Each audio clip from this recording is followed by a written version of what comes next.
বিসমিল্লাহির রহমানির রহিম। আসসালামু আলাইকুম। তো আজকে মূলত এসেছি আমাদের সুদান ঘাসের আরও একটা জমিতে। এটা মূলত আজ থেকে প্রায় 2 মাস আগে আমরা এই জমিতে এই ঘাসটা বুনছিলাম। যেহেতু এখন বর্ষার সিজন চলছে, আর এই বর্ষার সিজনে সব থেকে কষ্টকর কাজ হলো ঘাস খামার পর্যন্ত নিয়ে আসা। কারণ আমাদের 2টা জমিতে ঘাস, আর 2টা জমির ঘাসই প্রায় পাশাপাশি। এখানে স্থায়ীভাবে পাকা কোনো রোড নাই। তো এখানে বৃষ্টি হলেই হয় কি ঘাস মাথায় করে নেওয়া লাগে। তো এই জন্য পরিশ্রমটা বেশি হয়ে যায়। এই জন্য আমরা সাধারণত বৃষ্টির দিনে আমরা গরুকে ঘাস খাওয়াই না, আমরা মূলত বিচেলি বা খড় খাইয়ে থাকি। কিন্তু আমাদের এই ঘাসগুলো এত পরিমাণ বড় হয়েছে যে এখন যদি না খাওয়াই তো এই ঘাসগুলো আরো বড় হয়ে যাবে, তখন আর গরুকে খাওয়ানোর উপযুক্ত থাকবে না। এটা যেহেতু সুদান ঘাস, তো এই সুদান ঘাস একটা সমস্যা, এখানে বেশি বয়স হয়ে গেলে এই ঘাসটার যে গুণগত মান এটা নষ্ট হয়ে যায়। তো সঠিক সময়ে খাওয়ানোটা খুবই জরুরি। পাকচং বা নেপিয়ার এগুলো যদি হইতো তাহলে কি হতো, বয়স হলেও ঘাসটা খাওয়ানো যেত পরবর্তীতে। কিন্তু এই সুদান ঘাসটা যখন বেশি উঁচু হয়ে যায় তো এই ঘাস মারা যেতে শুরু করে। আর এই অন্যান্য লাগানো ঘাসগুলা মারা যায় না, ওগুলো উপরের দিকে বড় হতে থাকে, নিচের দিকে শক্ত হয়ে যায়। কিন্তু এই ঘাসটা শক্ত হয় প্লাস মারাও যায়। তো এই জন্য বৃষ্টি হলেও এখান থেকে ঘাস কাটা ছাড়া কোনো উপায় নেই। তো এখান থেকে ঘাসগুলো কাটতেই হচ্ছে। আজকে মূলত ঘাসগুলো মাথায় করে টানতে হবে এই কাদার ভিতর থেকে। এখনো যেহেতু আমরা মাঠে গরুগুলোকে চড়িয়ে খাওয়াচ্ছি, সেই ক্ষেত্রে ঘাসটা অল্প পরিমাণে কাটা লাগবে।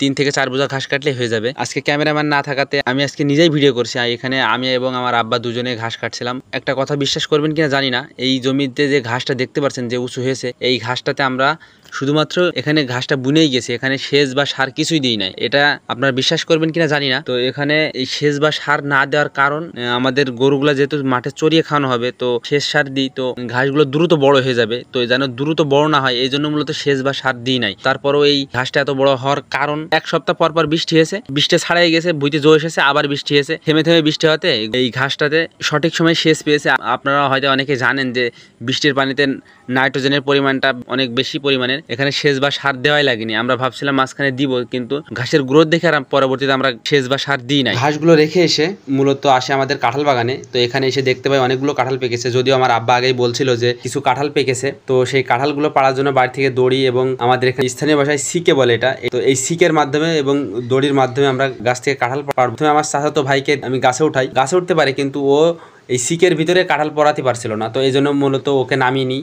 নামানোর পরে আমি নিজে গাছে উঠি। তো যদিও আমি গাছে উঠাই ততটা পারদর্শী না, তারপরে আমি নিজেই উঠি এবং পাকা কাঁঠালগুলো পাড়ি। কাঁঠালগুলো পাড়ার পরে সুন্দরভাবে আমার আব্বা সাইকেলে বেঁধে দিই। বেঁধে দেওয়ার পরে আমার আব্বা সেগুলোকে বাসায় নিয়ে যায়। কাঁঠালগুলো মাশাআল্লাহ অনেক বড় বড় কাঁঠাল ছিল। আমাদের এদিকে কাঁঠালের তেমন কদর নাই, আগে কদর ছিল, আগে এর খুব চাহিদা ছিল, কিন্তু এখন কাঁঠালের তেমন দাম নাই। এই কাঁঠালগুলো আমরা সবগুলো গরুকেই খাওয়াবো। এর ভিতর থেকে আমরা একটা ছোট থেকে একটা কাঁঠাল রাখি। আমরা এখানে যে 4-5 জন ছিলাম, আমরা খাওয়ার জন্য একটা কাঁঠাল রাখছিলাম। সেই কাঁঠালটা নিয়ে আমরা, তো আমাদের পাশে কবরস্থানে কল আছে, কল থেকে হাত মুখ ধুয়ে আমরা এই কাঁঠালটা খাই এবং এখানে বেশ কিছুক্ষণ আমরা গল্প গুজব করি। এরপর আমরা বাসায় আসি।